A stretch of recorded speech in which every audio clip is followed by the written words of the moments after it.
여러분, 지금 하고 계신 일, 과연 AI 시대에도 안전할까요? 인공지능이 정말 조용하지만 또 무섭도록 빠르게 우리의 일터를 바꾸고 있습니다. 오늘 바로 그 거대한 변화의 중심으로 한번 들어가 보겠습니다. 나의 세상이 무너졌다. 이 한마디는요, 그냥 바둑 챔피언 한 명의 패배 선언, 그 이상이었습니다. 인류가 처음으로 기계의 지능이라는 거대한 벽 앞에서 그 압도적인 힘을 느꼈던 바로 그 순간의 솔직한 고백이었죠. 네, 바로 2016년 알파고와 이세돌 구단의 대국입니다. 어쩌면 우리가 지금 겪고 있는 이 AI 혁명의 진짜 시작점은 바로 이 순간이었을지도 모릅니다. 기계지능에 대한 인류의 생각이 완전히 바뀌기 시작했으니까요. 사실 그때만 해도 대부분 인간의 압승을 예상했었죠. 그런데 결과는 어땠나요? 보시는 것처럼 알파고가 내리 3연승을 거뒀습니다. 물론 인류가 간신히 1승을 챙기긴 했지만 최종 스코어는 4대1. 기계의 완벽한 승리였습니다. 그야말로 충격 그 자체였죠. 당시 전문가들은 이미 직감하고 있었습니다. 아, 이게 단순한 바둑 한 판이 아니구나.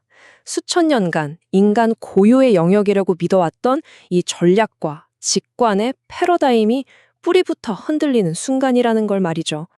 자, 그 상징적인 대국에서 보여줬던 AI의 지능은 이제 바둑판을 넘어서 우리 일터, 바로 공장으로 향하고 있습니다. 추상적인 전략이 어떻게 현실 세계의 노동을 바꾸고 있는지 한번 직접 보시죠. 자동차 공장을 한번 예로 들어볼까요? 사람은 당연히 쉬어야 하고 교대 근무도 필요하죠. 하지만 로봇은요? 24시간 내내 단 1mm의 오차도 없이 일합니다. 특히 이런 반복적인 정밀 작업에서는 인간이 기계를 따라잡는다는 게 이제는 거의 불가능에 가까워지고 있습니다. 3배, 이게 뭘 의미할까요? 바로 AI 로봇 시스템을 도입한 최신 물류창고의 효율성 증가율입니다. 같은 시간, 같은 공간에서 3배나 더 많은 일을 처리한다는 뜻이죠. 정말 엄청나죠. 그런데 이 엄청난 효율성은요, 곧바로 필요한 사람의 수가 줄어든다는 걸 의미합니다. 과거에 10명이 해야 했던 일을 이제는 서너 명이면 충분해진다는 거죠. 그럼 나머지 7명의 일자리는 사실상 AI 로봇이 가져간 셈입니다. 이게 바로 자동화의 냉정한 현실이죠. 자, 그럼 이제 공장 이야기를 넘어서 사무실 그리고 창작의 영역으로 한번 가보겠습니다.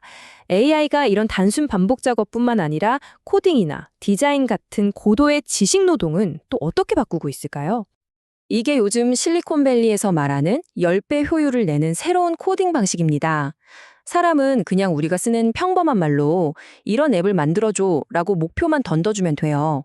그러면 AI가 알아서 계획을 짜고 코드를 쭉 써내려 갑니다. 인간의 역할은 최종적으로 검토하고 승인하는 일종의 감독관이 되는 거죠. 창작 과정은 정말 드라마틱하게 변했습니다. 예를 들어서 게임 캐릭터 하나 디자인하는데 예전에는 여러 팀이 거의 6개월을 매달렸거든요.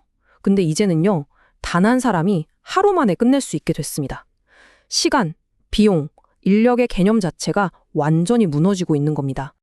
한 영화 감독의 말처럼 이제는 AI를 그냥 도구로만 볼 게 아니라 자신만의 예술적 감각을 가진 창의적인 파트너로 봐야 할지도 모르겠습니다. 더 이상 인간이 시키는 대로만 움직이는 존재가 아니라는 거죠.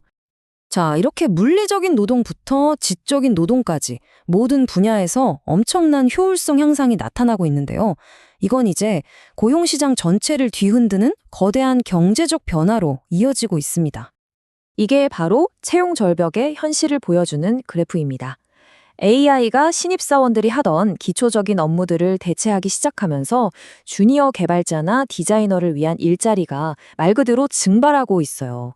경력을 시작할 수 있는 사다리의 첫 번째 칸이 그냥 사라져버리고 있는 셈입니다. 이 현상을 설명하는 아주 중요한 개념이 있습니다. 바로 증폭기 효과라는 건데요. 아주 간단히 말해서 AI는 개인의 능력을 더해주는 덧셈기가 아니라 곱해주는 곱셈기라는 뜻입니다. 그래서 원래 잘하던 사람은 AI를 통해 훨씬 더 잘하게 되는 거죠. 자, 이 표를 보시면 훨씬 이해가 쉬우실 거예요. 처음에는 실력 차이가 2밖에 안 났죠. 그런데 여기에 AI라는 10배짜리 증폭기가 붙으니까 결과물의 차이는 무려 20으로 벌어집니다. 이 작은 차이가 나중에는 따라잡을 수 없는 격차를 만들어내는 것. 이게 바로 지금 시장에서 벌어지는 극심한 양극화의 원리입니다. 상황이 이렇다면 우리는 어떻게 해야 할까요? 과연 인류의 다음 수는 무엇이 되어야 할까요? 이제 사회, 교육, 그리고 우리 개인의 차원에서 그 답을 한번 찾아보겠습니다. 이 질문은 우리 교육 시스템 전체를 향한 질문이기도 합니다. AI가 웬만한 주니어 레벨의 업무를 다 해버린다면 과연 우리는 아이들에게 뭘 가르쳐야 할까요? 어떤 사람들은 지금의 입시 위주 교육이 아이들을 현실 세계와는 동떨어진 일종의 가상현실에 가두고 있다고까지 비판합니다. 그럼 대응책은 뭘까요? 크게 두 가지 방향에서 논의가 진행되고 있습니다. 하나는 AI 기본소득처럼 정부 차원에서 거대한 사회적 안전망을 만드는 거고요. 다른 하나는 교육의 방향을 완전히 틀고 우리 각자가 AI를 활용해서 자신만의 포트폴리오를 만드는 것처럼 스스로 준비해야 할 것들입니다. 우리 이야기의 시작이었던 이세돌 구단에게 다시 돌아가 보죠. 그가 내놓은 마지막 결론은 아주 희망적입니다. 결국 AI는 어떻게 쓰느냐의 문제고 이걸 잘만 활용하면 우리 인간의 본질 자체가 한 단계 더 발전할 수 있는 강력한 도구가 될 거라는 거죠. 결국 질문은 이것 하나로 모아집니다. AI는 우리를 대체할 존재일까요? 아니면 우리의 진화를 도울 도구일까요? 아마 그 답은 기술 자체에 있는 게 아니라 앞으로 우리가 어떤 선택을 하느냐에 달려 있을 겁니다. 이제 인류의 다음 수를 함께 고민해 봐야 할 시간입니다.